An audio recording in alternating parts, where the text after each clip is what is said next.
Programme एक बार फिर खुश आमदेद निहाल हाशमी साहब। इनफैक्ट आपने कुरैशी साहब की गुफ्तगू सुनी, लेकिन आपके ख़ुद प्राइम मिनिस्टर सर मिसाक के इस्तेहकाम में पाकिस्तान की ऑफ़र कर रहे हैं। बट ये जो हालिया दिनों में तहरीक इंसाफ के साथ हो रहा है, वो 9 मई के मुकदमात में लोगों को सज़ाएँ फिर डिसक्वालीफाई करके पार्लियामान से निकालना, 27 माह बाद अलीमा ख़ान साहब के साहबजादों को गिरफ़्तार करना, सर ये मिसाक करने के हवाले से तो मुझे इनिशिएटिव नहीं लग रहे सर।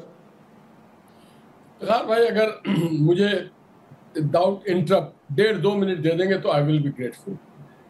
बिल्कुल जी सर, इतने टाइम तहरीक इंसाफ को किसी ने इस नामुकाम पे लगाया ना दीवार से लगाया।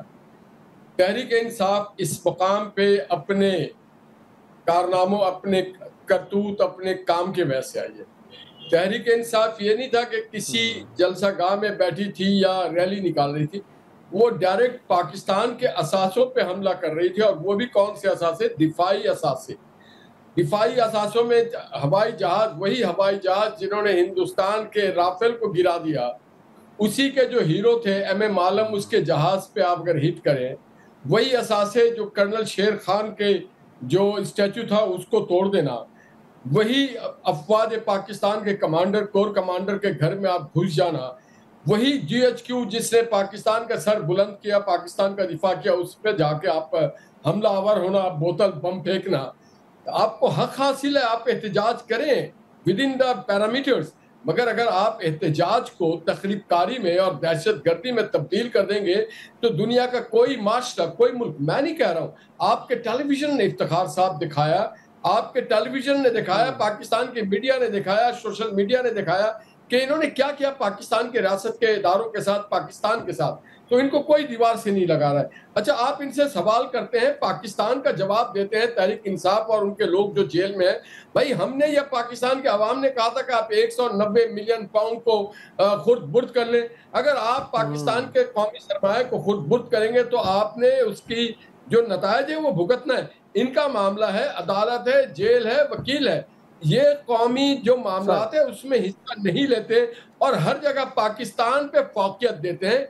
ये मादर वतन है, बड़ी कुर्बानियों से हासिल किया गया। हम चंद बच्चों के और इस तरह के लोगों के हवाले नहीं कर सकते कि हमारे शहीदों की तौहीन करें, मुल्क का नाम बदनाम करें, मुल्क को एक लॉ एंड ऑर्डर लेके जाया जाए। बहुत मुश्किल से इस मुल्क में लॉ एंड ऑर्डर मेंटेन किया है पाकिस्तान के लॉ एनफोर्सिंग एजेंसीज ने। तो मैं ये समझता हूं कि इनसे इस तरह की, इनसे पूछे पाकिस्तान पे बात करो यार। पाकिस्तान है तो हम सब हैं, पाकिस्तान खुशहाल है तो हम खुशहाल हैं, पाकिस्तान है तो हम पुरअमन हैं, पाकिस्तान अगर इज्जतदार है तो हम इज्जतदार हैं। अगर आप पाकिस्तान की इज्जत और वकार को लगा के फर्द वाहिद की अगर बात करेंगे तो फिर हम जैसे लोग तो बात करने से कासिर हैं। मुनासिब पॉइंट टेकन कादर मंदोखेल साहब। अगर देखा जाए सर, गलतियां सबसे हुई हैं। इससे पहले हम देखते थे कि पीपल्स पार्टी और नून लीग भी एक दूसरे के आमने सामने, लेकिन अब आप बगलगीर हो गए हैं, बैठे हैं, हुकूमतों में भी एक साथ चला रहे हैं। तो सर अगर तहरीक इंसाफ से भी कोई गलतियां हुई हैं सर, उनकी भी तो कुछ रेक्टिफिकेशन हो सकती है ना। बट जिस माहौल के साथ हम लेके चल रहे हैं इस मुल्क को सर, जब तक सियासी इस्तेकाम नहीं आएगा इस मुल्क में माशी इस्तेकाम आएगा। बहरहाल तहरीक इंसाफ एक सियासी हकीकत है, उसको इग्नोर तो नहीं किया जा सकता ना। तो कब तक हम इस तरह डिसंगेज करते रहेंगे? आप क्या कहते हैं कि अब हमें एंगेजमेंट की तरफ जाना चाहिए, क्या करना चाहिए सर? देखिए, PTI से पहले 2 मिनट मुझे दे दे, इनके उनके दोस्त ने जो बातें की है। देखिए, ये मैंने इस वजह से की है, एक तल्ख हकीकत है। 18वीं तरमीम से पहले यहाँ सिंधु देश के नारे लगते थे, वहाँ बलूचिस्तान और खैबर पख्तूनख्वा में पश्तूनिस्तान के नारे लगते थे, और यहाँ कराची में जो है ना वो जिनापुर के और बाकायदा नक्शे निकले, और 22 अगस्त 2016 का पाकिस्तान के खिलाफ तकारीर, ये सारी चीज़ एक तल्ख हकीकत है। लेकिन अल्हम्दुलिल्लाह 18वीं तरमीम के बाद ये सारी चीज़ें तकरीबन ज़मीन बोस हो गए। तो मैं ये समझ रहा हूँ कि दोबारा अगर इसको, कराची को या सिंध को छेड़ना जो है ना, ये फिर वही जिनापुर का और वही नक्शे और वही सारी चीज़ें दोबारा मुतहरिक हो जाएगी, जिससे मजीद सूरत हाल ख़राब होगी। मैंने इस बात पे कही है।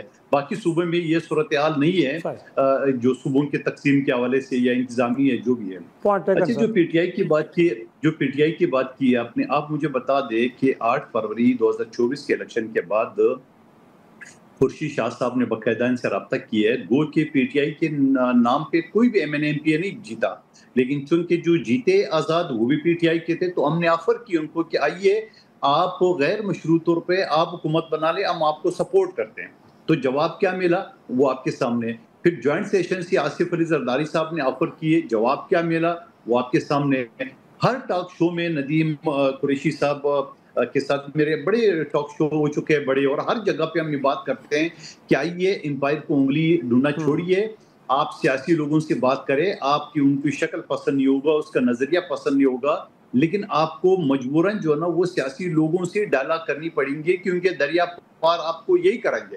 अब जो लास्ट जो उन्होंने जो अपोजिशन का जो ऑल पार्टी प्रेस कॉन्फ्रेंस की है, और उसमें जाके जो मुस्तफा खोकर साहब ने जिसकी सरबराही की है, और वहां पे उन्होंने ये कहा कि हम नया मीसाक की जमहूरियत दस्तखत करना चाहते हैं।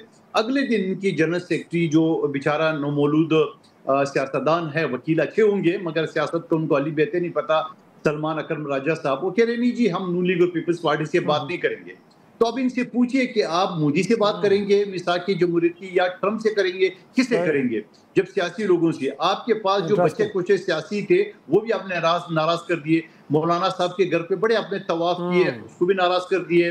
महमूद खान अचकज़ई के कभी आप नकलें उतारते हो, कभी उनको फिर जाके वो दायरे। तो हम आज भी कहते हैं कि पीटीआई को सियासी जमातों के साथ, देखिए मुस्लिम लीग नून का और हमारी कभी नहीं बनती है, ना आइंदा बनेगी है। मैं बताऊं आपको खुल्लम खुला, नियाल हाशमी साहब मेरे भाई हम खुल्ला खुला, उनका भी यही सोच है, हमारे इनके नजरिया सोच कुछ नहीं मिलता है। लेकिन जब पाकिस्तान की बात आती है, मुल्क की बात आती है, जमहूरियत की बात है, तो इकट्ठे बैठ जाते हैं। तो पीटीआई को भी ये रास्ता अपनाना होगा, ये एम्पायर की गुल्ली ढूंढते ये खुद ही खत्म ना हो जाए।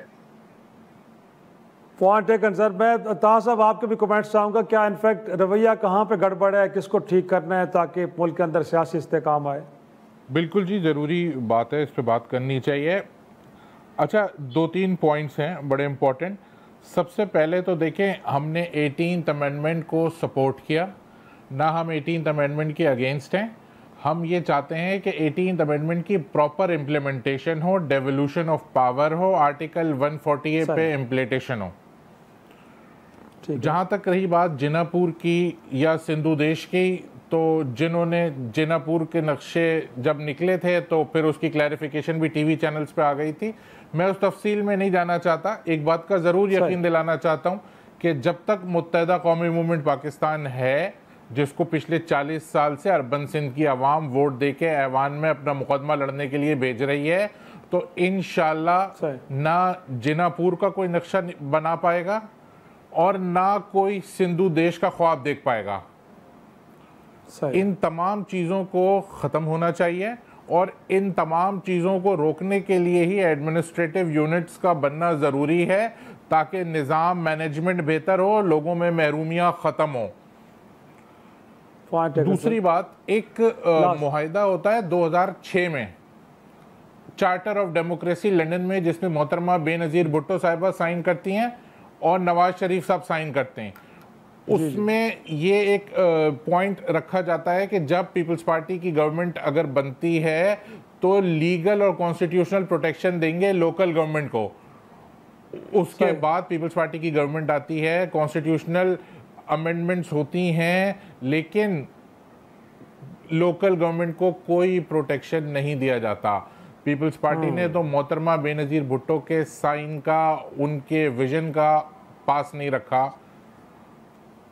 इस पे फिर किसी दिन बात करेंगे। आज अगर हम पीटीआई पे बात करें, आपने जो पीटीआई वाला पॉइंट था, जी लास्ट कमेंट आपका चाहिए। लास्ट कमेंट ये है कि तो देखिए, किसी की भी सियासत रियासत से ऊपर नहीं हो सकती।